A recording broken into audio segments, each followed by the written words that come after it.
দর্শক, বাংলাদেশের সেনা প্রধান অনেকদিন চুপচাপ ছিলেন। মাঝখানে তিনি রাশিয়া সফর করেছেন। রাশিয়া সফরের পরেও তার খুব একটা সরব উপস্থিতি আমরা দেখিনি। চুপচাপই ছিলেন, আলোচনার বাইরে ছিলেন। আলোচনার বাইরে থাকা সেনাপ্রধান হঠাৎ করে আজকে আবার আলোচনায় চলে এসেছেন। গত সারা দিন সেনাপ্রধানের একটি ভিডিও নিয়ে নানা রকমের চর্চা হয়েছে। হয়তো আপনারা বেশিরভাগই সেই ভিডিওটা দেখেছেন। সেনাপ্রধান কি কি কথা বলেছেন সেগুলোও হয়তো অনেকে জেনে ফেলেছেন, কিন্তু সেনাপ্রধান যে গুরুত্বপূর্ণ কথাগুলো বললেন সেই কথার পেছনের কারণ কি হতে পারে, কি ইঙ্গিত সেনাপ্রধান দিতে চাইলেন, সেই আলোচনা, সেই বিশ্লেষণ করার চেষ্টা করবো এই ভিডিওতে। দিন চুপচাপ ছিলেন, চুপচাপ থাকার পরে আজকে সারা দিন ব্যাপী সেনাপ্রধানের একটি ভিডিও ভাইরাল হয়েছে সামাজিক যোগাযোগ মাধ্যমে। গণমাধ্যমে এত বেশি চর্চা হয়নি সেনাপ্রধানকে নিয়ে, কিন্তু সামাজিক যোগাযোগ মাধ্যমে সেনাপ্রধানের বক্তব্য নিয়ে নানা রকমের আলোচনা চলছে। কিছু কিছু ক্ষেত্রে চটকদার আলোচনাও চলছে, পক্ষে বিপক্ষে নানা রকমের বিশ্লেষণ দেওয়ার চেষ্টা করছেন অনেকে। কিন্তু সেনাপ্রধান যে কথাগুলো বললেন সেগুলোও হয়তো ইতিমধ্যে অনেকে জেনে ফেলেছেন। সেই কথাগুলোর পেছনের রহস্য কি, পেছনের কারণগুলো কি? সেনাপ্রধান কি রাশিয়া সফর করে অনেক বেশি শক্তি সঞ্চয় করে এসেছেন? এবং রাশিয়াকে যখন বলা হচ্ছে যে ভারতের খুবই ঘনিষ্ঠ বন্ধু, অনেকে সমালোচনা করার চেষ্টা করছিলেন যে ভারতের প্রেসক্রিপশনে তিনি রাশিয়া গেছেন। সেই সব সমালোচনা তো থাকবেই। তারপরেও বাংলাদেশের বর্তমান সেনা প্রধানকে নিয়ে পজিটিভ আলোচনাই সব থেকে বেশি। দেশপ্রেমিক সেনাবাহিনীর প্রতি দেশের বেশিরভাগ মানুষের আস্থা বেশি, এবং সেই কারণেই সেনা প্রধানের প্রতিও আস্থা বেশি মানুষের। যত নেগেটিভ আলোচনাই হোক না কেন, সেনা প্রধান যখন কোনো বিষয়ে কোনো কথা বলেন সেটাকে দেশের সাধারণ মানুষ আস্থায় নিতে চান, সেটাকে বিশ্বাসযোগ্য হিসেবে নিজের কাছে মনে করেন, নিজের কাছে নিজেই উপস্থাপন করেন, গ্রহণযোগ্য করে তোলেন। সেনাপ্রধানের সেই কথাগুলোর বিশ্লেষণে যদি যাই, সেনাপ্রধান বললেন যে বিনা অপরাধে কারো বিরুদ্ধে মিথ্যা মামলা করা যাবে না। যখন এই কথা বললেন সেনাপ্রধান, তখন এই কথার পেছনের রহস্য কি দাঁড়ায়? পেছনের রহস্য দাঁড়ায় এটাই যে বিনা অপরাধে অনেকের বিরুদ্ধেই মামলা করা হয়েছে, এটা আর করা যাবে না। সেনাপ্রধান বাস্তবতাটা মেনে নিলেন যে হ্যাঁ, বিনা অপরাধে অনেকের বিরুদ্ধে মামলা মোকদ্দমা করা হয়েছে, হয়রানির কারণে করা হয়েছে, তুচ্ছ কারণে করা হয়েছে, কিন্তু সেগুলো আর করা যাবে না। উদাহরণ হিসেবে যদি আমি একটা উদাহরণ দিই, বাংলাদেশের ক্রিকেটের সুপারস্টার সাকিব আল হাসান। সাকিব আল হাসানকে নিয়ে ঢাকার একটা হত্যা মামলার তাকে আসামি করা হয়েছে, এবং সাকিবের সেই মামলার যিনি বাদী তিনি নিজেও জানেন না সাকিবকে আসামি করা হয়েছে। এরকম উদ্ভুতুড়ে মামলা যে হয়েছে দেশে, সেই বাস্তবতা সেনাপ্রধান মেনে নিলেন। মেনে নিয়ে অবশেষে সেটার বিপক্ষে তিনি স্পষ্টভাবে তার অবস্থান ব্যক্ত করলেন এবং বললেন যে বিনা অপরাধে কারো বিরুদ্ধে মামলা মোকদ্দমা আর করা যাবে না। যা হয়েছে হয়েছে, সেগুলোতেই ক্ষান্ত থাকতে হবে। সেগুলোতেই যারা এতদিন এই মামলা মোকদ্দমার ব্যবসা করেছেন তারা কি ক্ষান্ত দেবেন, নাকি এই ব্যবসাটা আরো চালিয়ে যাবেন? সেই আলোচনা তো রয়েছেই। এরপরে সেনাপ্রধান যেটা বললেন, খুবই গুরুত্বপূর্ণ কথা, যদি মামলা রাজনৈতিক উদ্দেশ্যে মিথ্যা মামলা মনে হয় তাহলে ওই মামলা প্রত্যাহার করে নেওয়া হবে, তুলে নেওয়া হবে। সেই ক্ষেত্রে সরকারের সঙ্গে একটা দ্বান্দ্বিক অবস্থা তৈরি হবে কিনা, সরকার সেই মামলা তুলে নিতে আদৌ রাজি হবে কিনা, অনেক মামলার ক্ষেত্রে সরকারের প্ররোচনা আছে কিনা, সরকারের সমর্থন রয়েছে কিনা, এরকম আলোচনা কিন্তু সমাজে রয়েছে।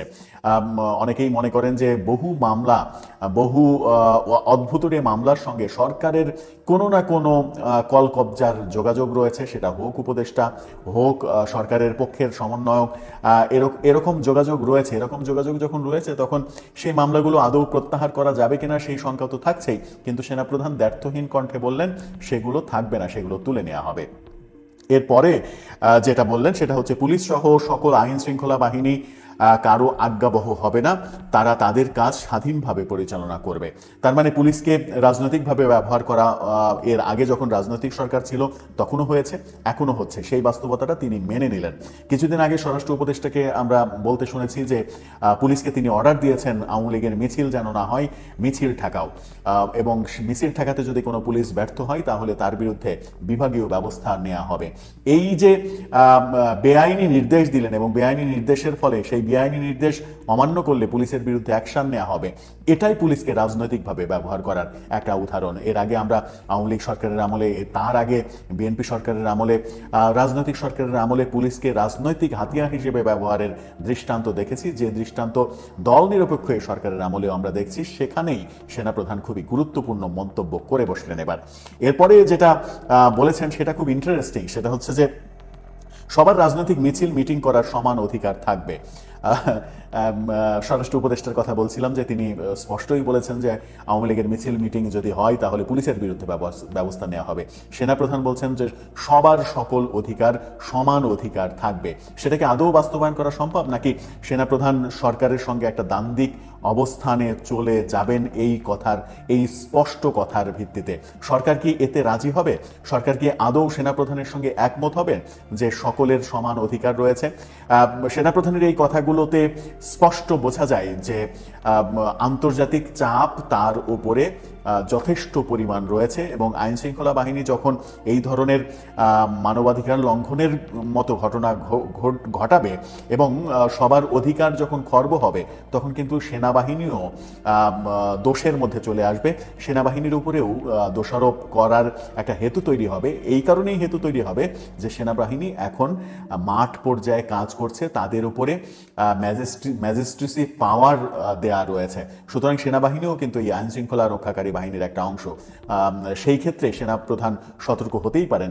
জাতিসংঘের সতর্কতা থাকতে পারে, আন্তর্জাতিক মহলের সতর্কতা থাকতে পারে, জাতিসংঘের শান্তি মিশনে সেনাবাহিনীর অবস্থান বিতর্কিত হতে পারে। নানা কারণেই সেনাপ্রধান এই স্পষ্ট অবস্থান ব্যক্ত করতেই পারেন। এরপরে বলেছেন মব সহ্য করা হবে না, কারো বাড়ি ঘরে হামলা ভাঙচুর লুটপাট বরদাস্ত করা হবে না। যা সর্বনাশ তো হয়ে গেছে, মব যা হওয়ার হয়ে গেছে, এখন খুব একটা আর মবের প্রয়োজন হবে না। মব দিয়ে অনেক কিছুই ঘটিয়ে ফেলা হয়েছে।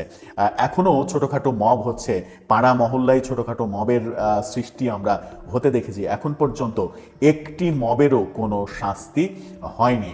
হ্যাঁ, আমরা একটা ব্যাপার শুধুমাত্র লক্ষ্য করেছি, সেটা হচ্ছে যে ইসরায়েলের বিপক্ষে, গাজার পক্ষে যে সমাবেশটা কিছুদিন আগে হয়েছিল, আলেম ওলামাদের ডাকে তৌহিদি জনতার যে সমাবেশটা হয়েছিল, সেই দিন সারা দেশে কোকাকোলা, কেএফসি, বাটা শোরুমে হামলা এবং লুটপাটের ঘটনা আমরা দেখেছি। সেই ক্ষেত্রে বেশ কিছু মানুষকে গ্রেপ্তার করেছে সরকার।